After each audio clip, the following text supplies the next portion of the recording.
Hello everyone, I am Mamta Goyal. As we know, हमने class 12 macro economics की aggregate demand and related concept units start की हुई है। इसका ये सेकंड पार्ट है। So let's start.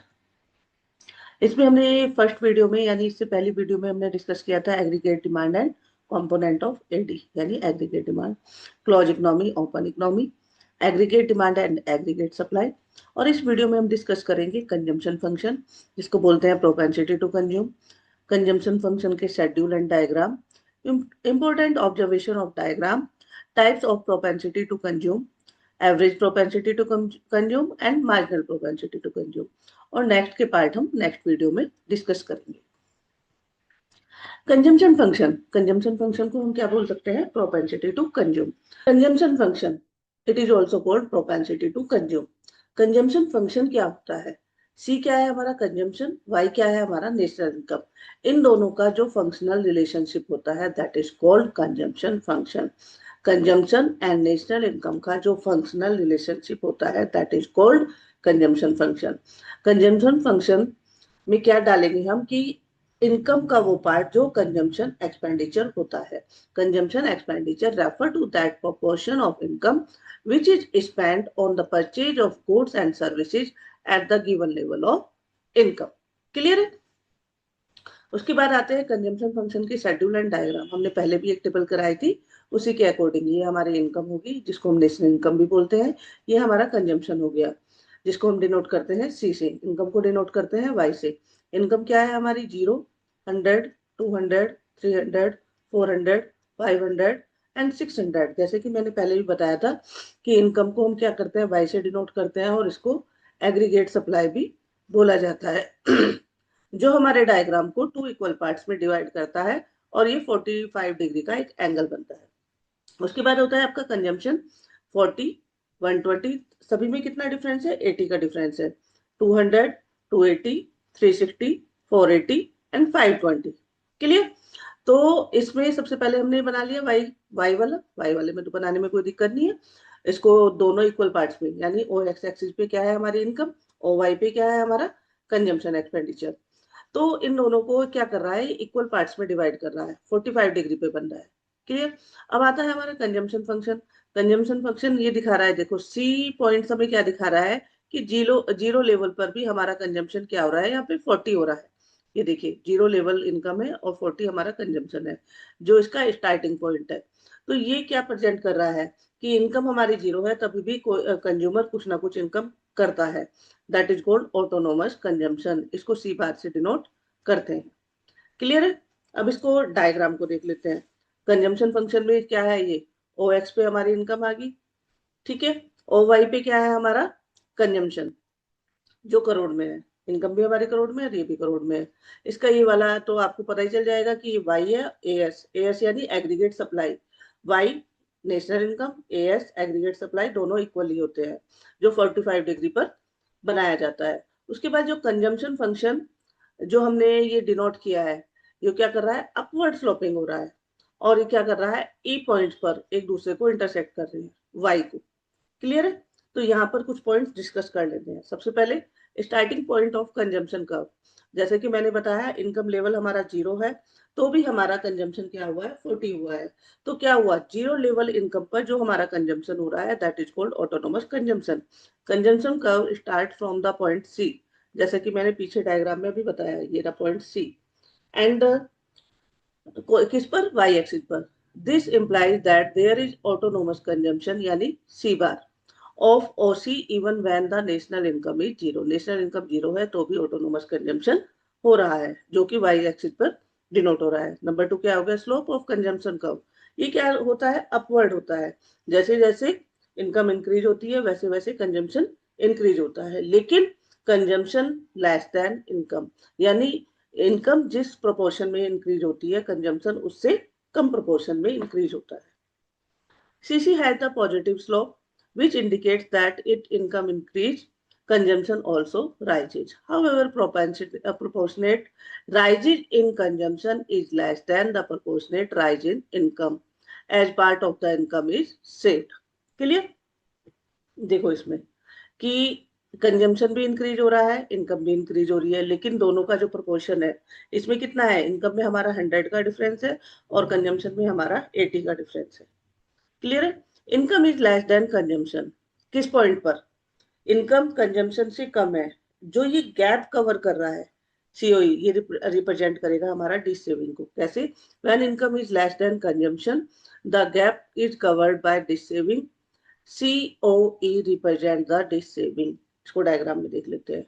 ये है हमारा सी, ये ई, ये ओ, ये दोनों, ये जो डार्क कलर का पार्ट दिख रहा है डिश सेविंग, ये जहां पर दोनों को इंटरसेक्ट कर रहा है ई पॉइंट पर, इससे पहले वाला जितना भी पार्ट है ये वाला, ये सब क्या कहलाएगा, डिश सेविंग। यानी यहाँ पर हमारा कंजम्पशन, यहाँ तक ई पॉइंट तक हमारा कंजम्पशन, ई पॉइंट से पहले वाला जो पार्ट है उसमें कंजम्पशन ज्यादा है, किसके कंपेयर में, इनकम की। ये है हमारी कंजम्पशन कर्व, ये है हमारी इनकम कर्व। तो कंजम्पशन अपवर्ड है और जो हमारी इनकम है वो नीचे है। तो इसका जो कवर्ड एरिया है, यानी सीओई जो ये पार्ट बना, ये बना है डिश सेविंग। और नेक्स्ट पॉइंट क्या बनेगा, ई। ई क्या होता है हमारा, ब्रेक इवन पॉइंट, जहां पर कंजम्पशन और इनकम दोनों इक्वल होते हैं और सेविंग क्या होती है हमारी, 0 होती है। देखिए break even point, C is equal to Y at OM level of income at as represented by the point E, consumption become equal to income and saving is 0. The point E is known the break even point. यानी break even point का मतलब है जहां पर consumption income के equal होती है या दोनों एक दूसरे को इंटरसेक्ट करती है किसी भी पॉइंट पर। यहाँ पर हमने ई लिया है और यहाँ पर दोनों इक्वल होने के कारण जितनी इनकम है उतना ही कंजम्पशन हो गया है, तो सेविंग क्या होगी हमारी, 0 हो गई। Break-even point refer to the point at which consumption is equal to the national income. At this point, saving is 0. Next क्या हो गया? Income is more than consumption. जब ये वाला हमने 2 पॉइंट पढ़े हैं, एक तो ब्रेक इवन से पॉइंट से पहले जहां पर इनकम कम थी, हमारा कंजम्पशन ज्यादा था। दूसरा पॉइंट क्या हुआ, सेंटर पॉइंट, जहां दोनों एक दूसरे को इंटरसेक्ट कर रही है, यानी क्या हो गया हमारा ई पॉइंट। पहला पार्ट क्या हो गया, डिश सेविंग वाला। दूसरा पॉइंट क्या हो गया, ई। यहाँ दोनों इक्वल है, इनकम भी और कंजम्पशन भी। अब यहाँ पर क्या है, इनकम ज्यादा है कंपेयर टू कंजम्पशन। ये बीच वाला पार्ट क्या हो जाएगा हमारा, सेविंग, ये वाला पार्ट। क्लियर है? तो कंजम्पशन यहाँ पर क्या है, कम, और इनकम क्या है, ज्यादा। Income is more than consumption at point E, to the right of point E income is more than the consumption. Clear है पॉइंट? पांचों पॉइंट क्लियर है इसमें। सबसे पहले स्टार्टिंग पॉइंट ऑफ कंजम्पशन का, स्लोप ऑफ कंजम्पशन का upward होगा, income less than consumption, किस कंडीशन में, जो E point break even point से पहले का होता है। सेकंड पार्ट बनता है ई पॉइंट, जो क्या होता है हमारा ब्रेक इवन पॉइंट बनता है, यानी इनकम और कंजम्पशन दोनों इक्वल होते हैं। और लास्ट वाला पॉइंट बनता है जहां income is more than consumption होता है, और जो इसके बीच का पार्ट होता है उसको क्या बोलते हैं हम, saving. Types of propensity to consume, दो टाइप्स के होते हैं, two types, average propensity to consume and marginal propensity to consume. इसको बोलते हैं हम APC, MPC.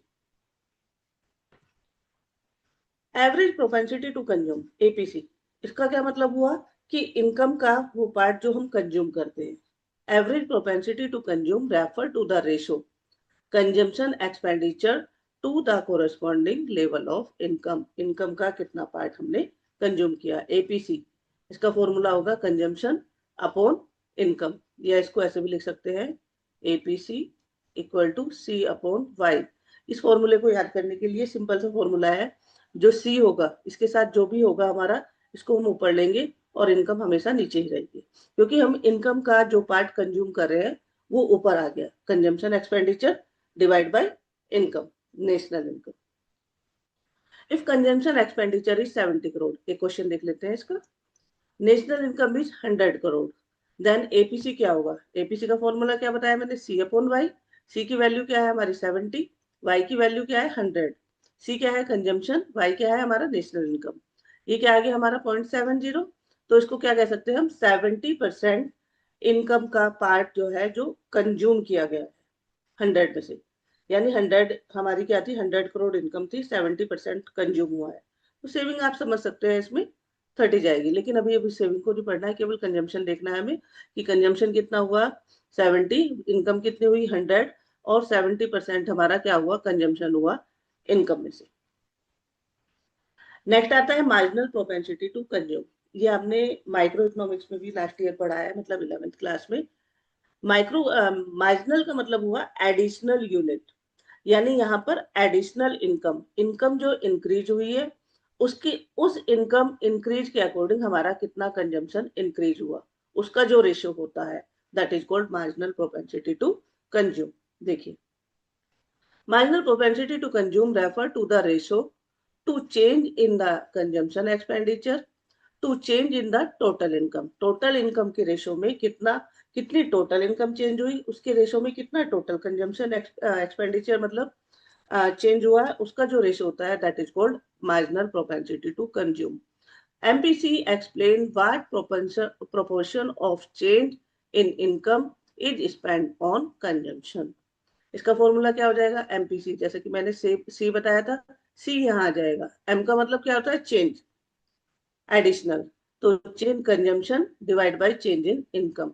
MPC is equal to क्या हो जाएगा, change in consumption divide by change in income. इसको बोलते हैं डेल्टा सी, इसको बोलते हैं डेल्टा वाई। सी कंजम्पशन है, वाई क्या है हमारा, इनकम है। डेल्टा का मीन हुआ चेंज, ठीक है। If consumption expenditure is increase from 70 to 110 crore rupees, यानी कंजम्पशन एक्सपेंडिचर पहले 70 था, फिर 110 करोड़ रुपीज हो गया इंक्रीज होकर, और इनकम इंक्रीज हुई है 100 टू 200 करोड़ रुपीज, तो मार्जिनल प्रोपेंसिटी टू कंज्यूम कितना होगा। अब हम फॉर्मूला लिखते हैं, MPC is equal to change in consumption divide by change in income. C, change in income से कंजम्पशन कितना हुआ, पहले कितना था हमारा 70, बाद में कितना हुआ 110, 110 माइनस 70, ये लिख दिया हमने 110 जो हमारा बाद में हुआ है चेंज होके, और ये लिख दिया हमने प्रीवियस वाला। उसके बाद increase in income 100 to 200, 200 minus 100 कर दिया, तो 40 डिवाइड बाय 100 मीन क्या हुआ 0.40, तो 40% इंक्रीमेंट हुआ है, किसमें किसमें हुई है, income is spend on consumption. यानी इनकम में जो क्या हुआ था इंक्रीमेंट, यानी जितनी इनकम इंक्रीज हुई थी उसमें से कंजम्पशन जो इंक्रीज हुआ है वो हुआ है आपका 40%, यानी एमपीसी कितना आया आपका 40%। क्लियर है? I hope you understood everything. If you have any doubt, you can ask me in the comment section. Thank you for watching. Happy learning.